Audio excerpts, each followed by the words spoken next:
are very beneficial. If one is more responsible, who do you think it is? The basically senators or administration, so local or state? I mean, which do you think has more sway here with what's going on? I certainly think that it's far more local. It has to do with university mismanagement.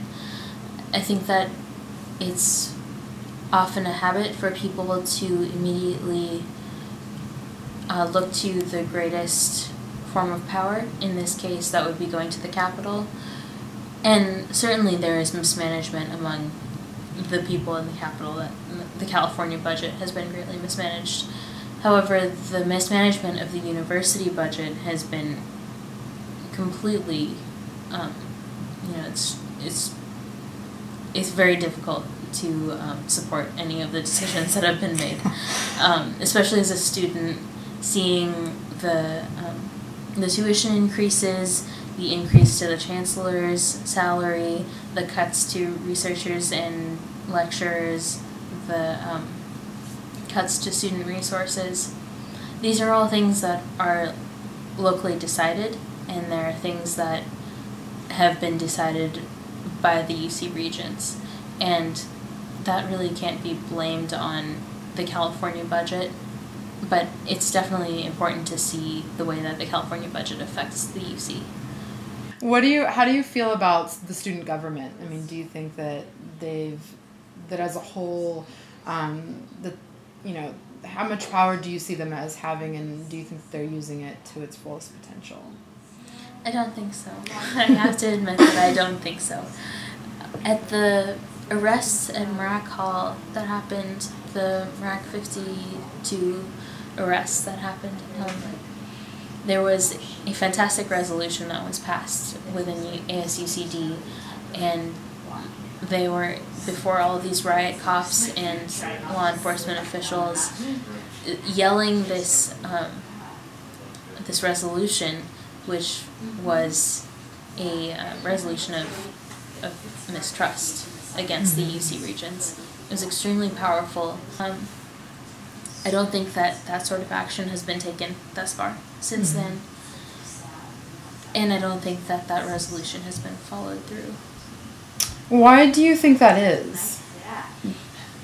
Yeah. I don't really know the students in ASUCD, but I'm going to make a very blind judgment and say that, in my opinion, ASUCD is a group of students that is voted into place by students who don't know them or their real intentions.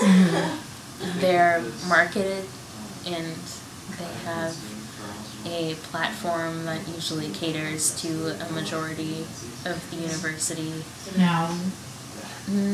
They might not have the student interest really at heart, and that's a problem that we see everywhere from here to the White House. So yeah, I mean, it's I can't really comprehend the fact that at least the people that are heading the elections right now are people that don't really have anything of what's going on their platform. I mean, it's all about managing puddles and putting in beer gardens, and do you why do you think that we as a student body, that's been allowed? How do you think do you think that there's apathy in the student body, or is it? I wish that it wasn't the case, but I have to agree with that there is a lot of apathy. And that comes along with there being an incredibly privileged population of students who don't have to face the problems that come along with these tuition hikes.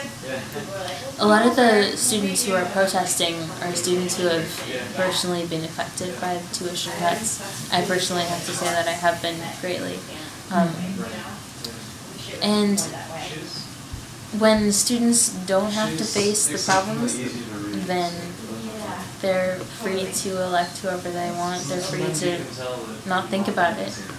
And if their parents are paying for their education, or maybe their own scholarship that has somehow slipped through the cracks and hasn't been affected by the tuition cuts, then they're good to go, and they're free to elect people who plan on taking care of puddles.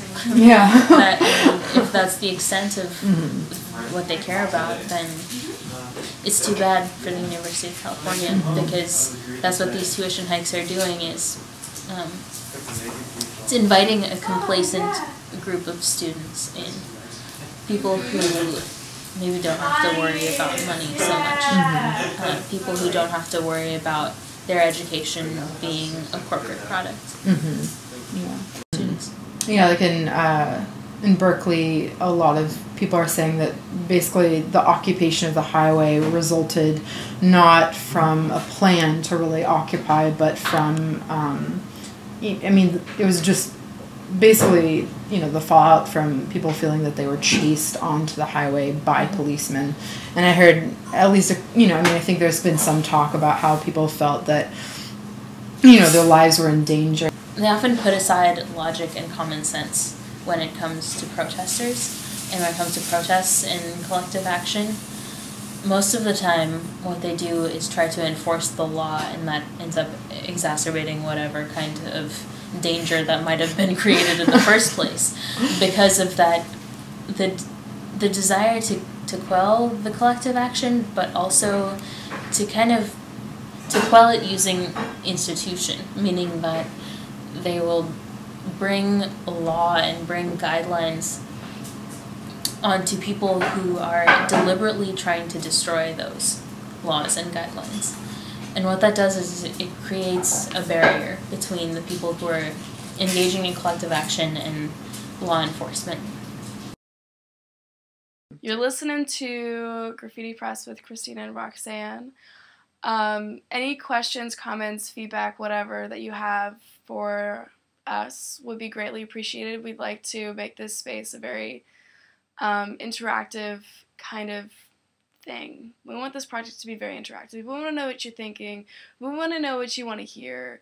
So yeah, please do send us an email at thegraffitipress@gmail.com, or leave us a message on our Facebook page, or leave a comment.